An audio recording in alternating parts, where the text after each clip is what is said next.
तो बच्चों आते हैं हम लोग नेक्स्ट क्वेश्चन में। कहता है कि इलेक्ट्रिक डाइपोल का सिस्टम है minus q and plus q and separation between two l, है ना। O is the centre of the dipole where O is situated minus q from minus q at a distance L and from plus q at a distance L, है ना। तो O is the center point and separation between minus q and plus q are 2L, right।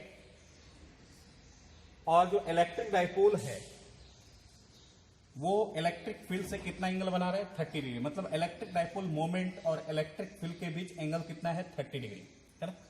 इस 30 degree angle पे हम electric dipole को किसी के help से पकड़ के रखे हैं, सपोज इसको रोक के रखे हैं, राइट। तो this is electric dipole minus q and plus q and electric dipole moment का डायरेक्शन क्या होगा minus Q two plus Q. When electric dipole और इलेक्ट्रिक फील्ड एंगल जब 30 डिग्री बनाता है ना, तो एट ए 30 डिग्री हम उस इलेक्ट्रिक डाइपोल को रेस्ट में रखे हैं, क्लियर। हम उसको किसी के हेल्प से रोके हुए हैं, है ना, ऐसे 30 डिग्री एंगल पे। फिर कहता है कि इफ, इसमें क्वेश्चन कह रहा है if electric dipole release at an angle 30 degree as shown in figure. कहता है कि इलेक्ट्रिक डाइपोल को minus q and plus Q charge के सिस्टम को अगर 30 डिग्री एंगल से हमने क्या किया था, इसको रोक के रखा था, है ना। अगर इसको रिलीज कर दे 30 डिग्री एंगल से, कहां से, तो इलेक्ट्रिक फील्ड से 30 डिग्री एंगल बना है, वहां से अगर हम इसको रिलीज कर दे, है ना, तो as shown in the figure the what is the value of angular acceleration. तो इस इलेक्ट्रिक डाइपोल का एंगुलर एक्सेलरेशन क्या होगा। समझ में आ रही क्वेश्चन। क्वेश्चन कह रहा है ये जो इलेक्ट्रिक डाइपोल है 30 डिग्री एंगल पर इसको हम रेस्ट में रखे हैं, क्लियर। अगर हम इस 30 डिग्री एंगल से इस इलेक्ट्रिक डाइपोल को रिलीज कर दे, इस 30 डिग्री एंगल पर इलेक्ट्रिक डाइपोल को रिलीज कर दे, तो इस पे क्या लगेगा, सिंपल सा टॉर्क लगेगा। जैसे ही टॉर्क लगेगा ये रोटेशन करना स्टार्ट कर देगा, minus q and plus Q पे फोर्स लगेगा, एक फोर्स इधर एक फोर्स इधर, और 30 डिग्री एंगल पे हम उसको रेस्ट में रखें। फिर 30 डिग्री एंगल पे उसको रिलीज करेंगे, मतलब उसको छोड़ देंगे इलेक्ट्रिक डाइपोल को, तो इलेक्ट्रिक डाइपोल इस डायरेक्शन में क्या होने लगेगा, मूव करने लगेगा, है ना। ये इलेक्ट्रिक डाइपोल इस डायरेक्शन में मूव करने लगेगा, मतलब रोटेट करने लगेगा अबाउट, किसके अबाउट, तो O पॉइंट के अबाउट। तो O पॉइंट हमारा क्या होगा, एक्सिस ऑफ रोटेशन पॉइंट, है ना। तो O हमारा क्या होगा, वैसा पॉइंट जहां O इज द, O एक ऐसा पॉइंट है जिसके एक्सिस के अलोंग, इस O पॉइंट से जो एक्सिस क्रॉस करेगी उस एक्सिस के अलोंग ये plus Q minus Q charge क्या होगा, रोटेट होगा, है ना। समझ में आ रही बात, क्लियर। तो जैसे हम 30 डिग्री एंगल पर इलेक्ट्रिक डाइपोल को रिलीज करेंगे तो इलेक्ट्रिक डाइपोल रोटेट होने लगेगा, क्योंकि इलेक्ट्रिक डाइपोल पे टॉर्क होगा। और किसके अबाउट रोटेट करेगा, तो O पॉइंट के अबाउट रोटेट करेगा, मतलब O पॉइंट से जो एक्सिस पास कर रहा है, पास करेगा, वो एक्सिस ऑफ रोटेशन होगा, है ना, क्लियर। समझ में आ रही बात। उसके along plus q and minus Q charge क्या होगा, तो रोटेट होगा। सिंपल सा, अगर कोई प्लस क्यू चार्ज है और माइनस क्यू चार्ज है तो चार्ज इज इक्वल टू क्या स्टडी किए थे, q equal to NE, number of electron, right. और इलेक्ट्रॉन के पास मास होता है तो हम बोलेंगे ये चार्ज के पास भी क्या होगा, मास होगा। होगा कि नहीं होगा। विदाउट मास चार्ज की बात नहीं कर सकते, राइट। अगर चार्ज है तो मास है, क्योंकि चार्ज इक्वल टू क्या होता है, क्यू इक्वल टू NE, है ना। तो इलेक्ट्रॉन का मास मालूम और n नंबर ऑफ इलेक्ट्रॉन मालूम, तो मास और n से मल्टीप्लाई करेंगे तो किसका मास निकल जाएगा, चार्ज का मास निकल जाएगा। तो every charge having the mass, और दोनों चार्ज सेम मैग्नीट्यूड का है, हम बोलेंगे इसका मास और इसका मास दोनों क्या होगा, सेम होगा। तो m क्या है, mass of the charge, mass of the charge, कौन सा चार्ज, तो Q, राइट। तो हमको ये समझ में आ गया कि अगर 30 डिग्री एंगल से इलेक्ट्रिक डाइपोल को रिलीज किया जाए तो इलेक्ट्रिक डाइपोल रोटेट करने लगेगा, किसके अबाउट, तो O पॉइंट के अबाउट, मतलब इस पॉइंट से जो एक्सिस पास करेगा उसके उस एक्सिस के along plus Q charge minus Q charge rotate होने लगेगा। अगर रोटेट हो रहा है तो क्यों हो रहा है, क्योंकि टॉर्क लग रहा है। तो जब रोटेशन की केस हो और टॉर्क एक्ट हो तो वहां पे भी एक्सेलरेशन होता है, एंगुलर एक्सेलरेशन। तो उस एंगुलर एक्सेलरेशन का वैल्यू क्या होगा, है ना। ट्रांसलेशन मोशन में एक्सेलरेशन क्या होता है, लीनियर एक्सेलरेशन, राइट। लेकिन अगर रोटेशन करे कोई ऑब्जेक्ट या सिस्टम तो उसमें जो टॉर्क एक्ट हो रहा है और उस टॉर्क एक्ट को करने के लिए, यानी उस टॉर्क जो एक्ट हो रहा है तो उस टॉर्क में भी कुछ एक्सेलरेशन होता है, मतलब उस रोटेशन के केस में भी कुछ एक्सेलरेशन होता है। उस एक्सेलरेशन का नाम क्या है, एंगुलर एक्सेलरेशन, राइट। तो ये एंगुलर एक्सेलरेशन का वैल्यू क्या होगा, है ना। तो ये हमको फाइंड करना है, ये पॉइंट समझिए, फिर आगे चलते हैं।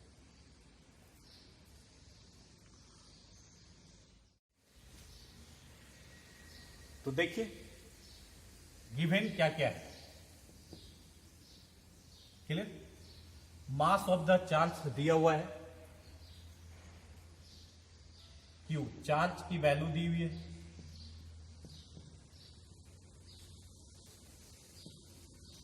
सेपरेशन दिया हुआ है,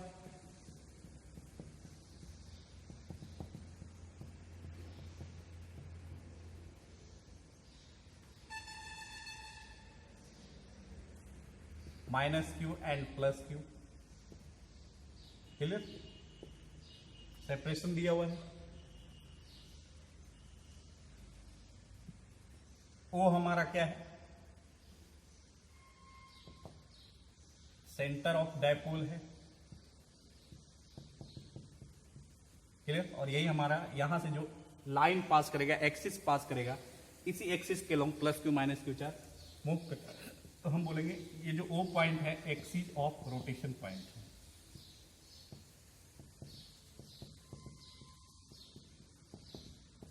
क्लियर।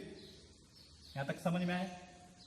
थीटा का वैल्यू दिया हुआ है किसके किसके बीच, तो between electric dipole and electric field के बीच, क्लियर, ये दिया हुआ है। और हमको फाइंड क्या करना है, और इलेक्ट्रिक डायपोल मोमेंट की वैल्यू क्या होगी हमको पता है, Q इंटू 2L, है ना जी। और यूनिफॉर्म इलेक्ट्रिक फील्ड भी दिया हुआ है E।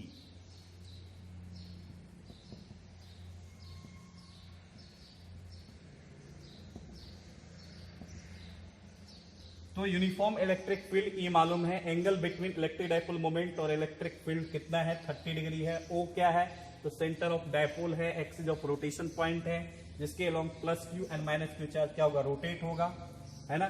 क्यों रोटेट होगा, क्योंकि हम इलेक्ट्रिक डायपोल को यूनिफॉर्म इलेक्ट्रिक फील्ड में रखे हैं, उस पर टॉर्क एक्ट हो रहा है, और जहां टॉर्क एक्ट होगा वहां पे नेट फोर्स क्या होगा, जीरो होगा। तो यहाँ पे नेट फोर्स क्या है, तो जीरो है ना, क्लियर। और एम जो है mass of the charge, right. हमको फाइंड क्या करना है, तो हमको फाइंड करना है angular acceleration, angular acceleration. Angular acceleration मतलब क्या, अल्फा, है ना। इसकी वैल्यू हमको फाइंड आउट करनी है। यहां तक समझिए, फिर आगे चलते हैं।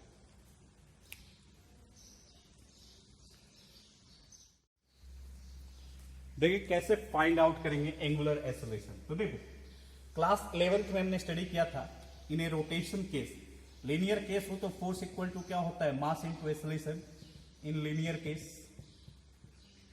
है ना, यानी कि ट्रांसलेशन मोशन। अगर हम बोले ट्रांसलेशन के केस में तो फोर्स इक्वल टू क्या होता है, मास इनटू एक्सेलरेशन। एम यहां पे एक्चुअली है क्या, तो मास जितना ज्यादा होगा इनर्शिया उतना ज्यादा होगा, मास जितना कम होगा इनर्शिया उतना कम होगा। तो मास यहां पे क्या शो कर रहा है, इनर्शिया,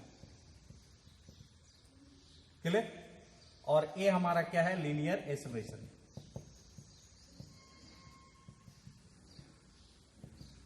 लेकिन इसके किस केस में, तो ट्रांसलेशनल मोशन के केस में, है ना, स्ट्रेट लाइन मोशन के केस में, राइट। लेकिन अगर हम बोले अगर कोई ऑब्जेक्ट रोटेट हो रही है तो वहां पे फोर्स की तरह कौन काम करता है, तो टॉर्क, है ना। और रोटेशन, कोई भी ऑब्जेक्ट रोटेट हो रही है, कोई ज्यादा रोटेट होती है, कोई कम रोटेशन होती है ना। कुछ ऑब्जेक्ट है ज्यादा रोटेट करता है ना, कुछ ऑब्जेक्ट है दोनों का, मान लो कि दो रेडियस, दो ऑब्जेक्ट है, एक डिस्क है और एक सर्कल है, दोनों का मास m है और दोनों का रेडियस r है ना। तो तो हम बोलेंगे इसका जो, अगर हम इसको रोटेट करें, इसको भी रोटेट करें किसी एक्सिस के अबाउट, तो सबसे ज्यादा रोटेशन इसका ज्यादा होगा, इसका रोटेशन हाई होगा, इसका रोटेशन लो होगा। क्यों? दोनों का mass same, centre same, radius same, but ये डिस्क है और ये क्या है, रिंग है, ये रिंग, ये डिस्क। तो डिस्क का जो रोटेशन है वो कम है और रिंग का रोटेशन जो है वो ज्यादा है। ऐसा क्यों है ना? तो इनर्शिया, किसके कारण? तो इनर्शिया के कारण। तो इनर्शिया रोटेशनल के केस में भी होता है, उस इनर्शिया का नाम है मोमेंट ऑफ इनर्शिया। तो टॉर्क की जगह, फोर्स की जगह मास, मास एक इनर्शिया को शो कर रहा है, तो टॉर्क की जगह टॉर्क इक्वल टू क्या होगा, m इज द इनर्शिया। तो यहां पे भी क्या होगा, एक इनर्शिया होगा, लेकिन ये कौन सा इनर्शिया होगा, तो मोमेंट ऑफ इनर्शिया। रोटेशन के केस में जो इनर्शिया जनरेट होती है उसको बोलते हैं मोमेंट ऑफ इनर्शिया। अब बॉडी रोटेट हो रही है, यहां पे ऑब्जेक्ट स्ट्रेट लाइन मोशन कर रही थी, यहाँ पे ट्रांसलेशन मोशन कर रही, तो हम बोल दिए इसको लीनियर एक्सीलरेशन, और m है इनर्शिया। उसी तरह टॉर्क इक्वल टू क्या होगा, इनर्शिया, लेकिन कौन सा inertia, moment of inertia into, यहां पे भी एक्सेलरेशन होगा, लेकिन इस एक्सेलरेशन का नाम क्या होगा, alpha. This is angular acceleration, right. तो आई यहां पे क्या है, मोमेंट ऑफ इनर्शिया, क्लियर।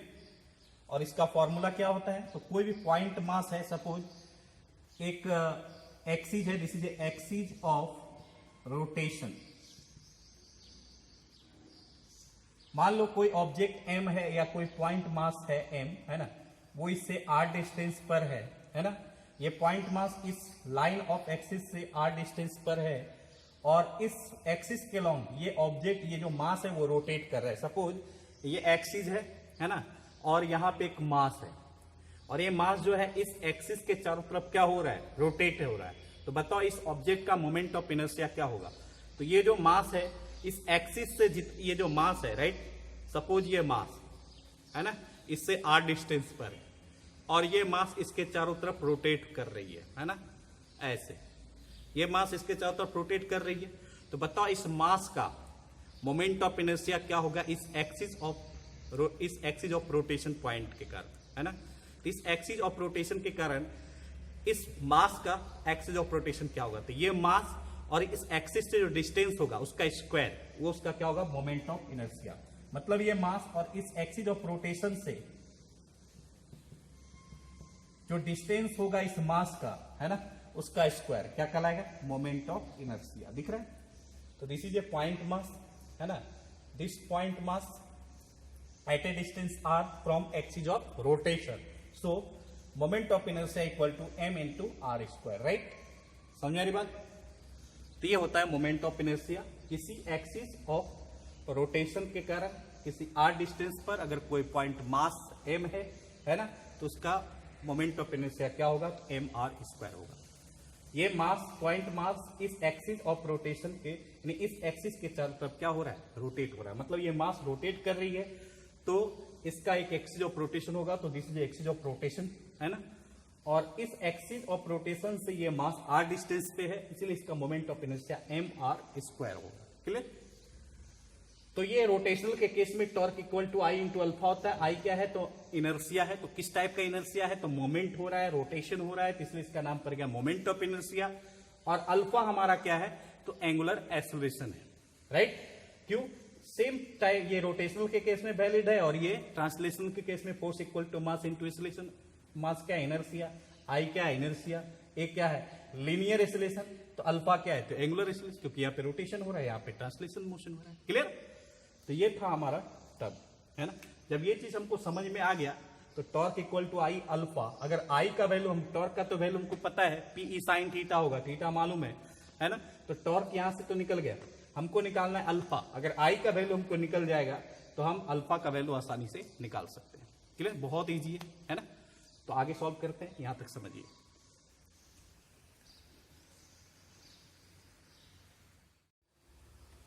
तो देखिए बच्चों इसका सॉल्यूशन। तो वी नो दैट अगर इलेक्ट्रिक डायपोल का सिस्टम दिया हुआ है ना, और इलेक्ट्रिक डायपोल मोमेंट और इलेक्ट्रिक फील्ड के बीच एंगल दिया हुआ है, तो इलेक्ट्रिक डायपोल पे जो टॉर्क होगा उसका मैग्नीट्यूड हमको, उस इलेक्ट्रिक डायपोल पे जो टॉर्क लगेगा, है ना, तो तो उसका मैग्नीट्यूड हम आसानी से निकाल सकते हैं। क्लियर? तो यूनिफॉर्म इलेक्ट्रिक फील्ड भी is given, electric dipole moment भी गिवन है ना, क्योंकि चार्ज दिया हुआ है और सेपरेशन दिया हुआ है, Q इंटू 12 निकाल देंगे इलेक्ट्रिक डाइपोल मोमेंट, राइट। तो टॉर्क इक्वल टू क्या हो जाएगा, P cross E, right. We know that electric torque act on the dipole equal to P cross E, right. Magnitude के फॉर्म में टॉर्क की value कितनी होगी, तो PE साइन थीटा होगी, राइट। थीटा का वैल्यू मालूम, P का वैल्यू मालूम, P का वैल्यू कितना होगा, तो Q इंटू 12 होगा, राइट। इलेक्ट्रिक फील्ड E भी मालूम और थीटा का वैल्यू कितना 30 डिग्री, तो टॉर्क का वैल्यू कितना हो जाएगा, Q into 12 into electric field sine 30 degree. Clear? तो टॉर्क इक्वल टू हो जाएगा Q into 12 into electric field sine 30 का वैल्यू कितना, तो 1/2। Clear? Sine 30 equal to 1/2 put कर दी, तो 2 यहाँ पे कैंसल, तो टॉर्क का वैल्यू आ गया Q E L, है ना। This is A equation number first. हमको निकालना क्या है, एंगुलर एक्सेलरेशन। तो टॉर्क अगर एक्ट हो रही है किसी भी सिस्टम या ऑब्जेक्ट में, तो टॉर्क का दूसरा फॉर्मूला क्या हो सकता है, I into alpha, right. Also we know that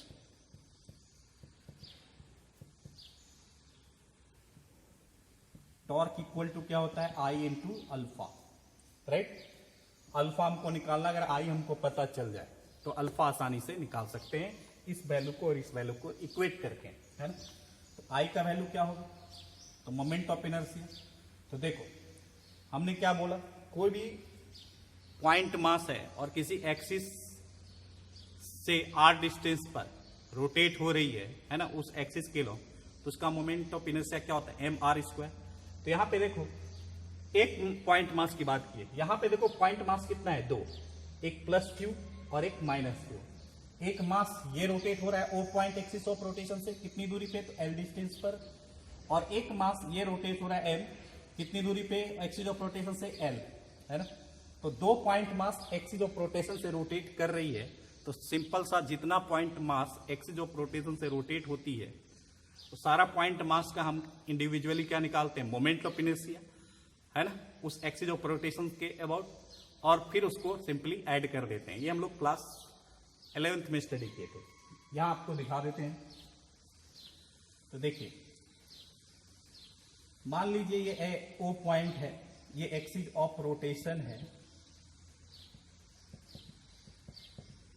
है ना, ये मान लीजिए O पॉइंट है, यहां से L डिस्टेंस पर एक ऑब्जेक्ट M मास है, और यहां पे भी एक ऑब्जेक्ट M है, यानी कि ये माइनस Q है और ये प्लस Q चार्ज है ना। हम इसको थोड़ा सिंपल वे कर दिए, है ना।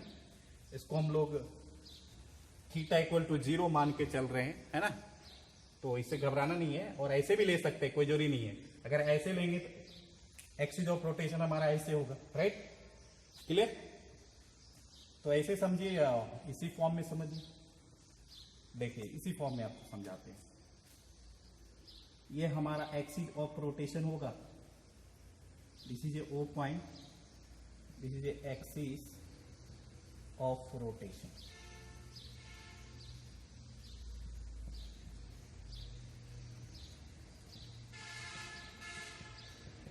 क्लियर? और O पॉइंट से कितनी डिस्टेंस पर, L डिस्टेंस पर एक मास है, मतलब प्लस Q चार्ज, और एक दूसरा मास है M minus Q charge, right. दोनों O पॉइंट से L डिस्टेंस पर है, यानी कि 2 पॉइंट मास है, एक ये पॉइंट मास और एक पॉइंट मास, और दोनों के बीच डिस्टेंस मालूम है L, है ना। तो दोनों पॉइंट मास का अलग अलग क्या निकालेंगे, मोमेंट ऑफ इनर्शिया, और ऐड कर देंगे, तो दोनों चार्ज का about axis of rotation point O के लोग मोमेंट ऑफ इनर्शिया कितना होगा, नहीं निकल जाएगा, और उसकी वैल्यू यहाँ पे पुट कर देंगे, आंसर निकल जाएगा। तो overall moment of inertia about the axis of rotation at a point O, यहां तक समझिए, फिर आगे चलते हैं।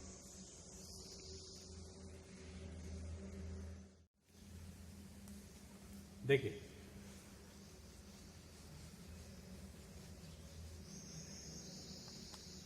तो ओ पॉइंट के लो मोमेंट ऑफ इनर्शिया यानी I equal to moment of inertia about the axis of rotation at point O equal to क्या होगा, तो दो मास का सिस्टम है तो दोनों मास का मोमेंट ऑफ इनर्शिया निकालेंगे और ऐड कर देंगे, क्योंकि moment of inertia not a vector quantity, is scalar quantity, इसलिए सिंपली हम अलजेब्रिक एडिशन सब्ट्रैक्शन यूज करेंगे। ये क्या हो जाएगा, M L square plus Q charge के कारण माइनस क्यू चार्ज के कारण क्या होगा, एम एल ए स्क्वायर, है ना। टोटल मोमेंट ऑफ इनर्शिया कितना हो जाएगा, 2ml स्क्वायर। इसकी वैल्यू यहाँ पुट कर दो तो टॉर्क इक्वल टू क्या होगा, 2ml square into alpha. This is equation number 2। Equation first हमने निकाला, इक्वेशन सेकेंड हमने निकाला, तो फ्रॉम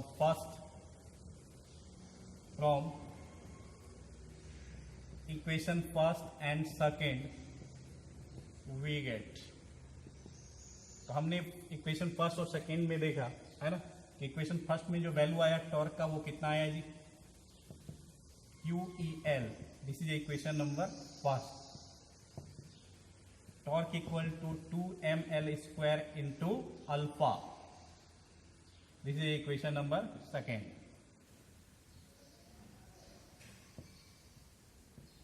क्लियर, अब दोनों को इक्वेट कर दो, 2ml square right into alpha equal to QEL right. अब इसमें जो कैंसिल हो रहा है कैंसिल कर दो, तो अल्फा इक्वल टू कितना आया, Q इंटू E अब बाय 2ml। क्लियर, यहां L ही बचेगा ना, तो 2ml नीचे आ जाएगा, ऊपर QE हो जाएगा। ये हमारा होगा angular acceleration when electric dipole release eight angle 30 degree, then angular acceleration equal to QE by 2ml, that the answer है। अब इसी क्वेश्चन को चेंज करके दे देगा, 60 डिग्री दे देगा, क्वांटिटी दे देगा, Q का वैल्यू दे देगा, इलेक्ट्रिक फील्ड का वैल्यू दे देगा, है ना जी। तो ऐसे ही निकालेंगे QEL साइन थीटा करके, है ना, समझ रही बात। वहां पे थीटा का वैल्यू पुट करते जाएंगे, टॉर्क पहले निकालेंगे Q PE साइन थीटा, फिर मोमेंट ऑफ इनर्शिया तो पता ही चल गया, इसका मास दिया ही रहेगा, तो मोमेंट ऑफ इनर्शिया यही होगा कॉमन, है ना। अगर ये सिस्टम में केवल एंगल चेंज करेगा, इलेक्ट्रिक डाइपोल मोमेंट की वैल्यू रखेगा क्वांटिटी के रूप में, इलेक्ट्रिक फील्ड का वैल्यू क्वांटिटी के रूप में रख देगा, राइट। तो पहले टॉर्क निकाल देंगे PE साइन थीटा, है ना, और उसके बाद इसके साथ इक्वेट कर देंगे, आंसर आ जाएगा। क्लियर, तो एंगुलर एक्सेलरेशन ऐसे निकालेंगे। क्लियर, तो ये हमारा क्वेश्चन था सेकेंड, है ना। और एक क्वेश्चन है, फिर उसके बाद ये चैप्टर एंड हो जाएगा। क्लियर।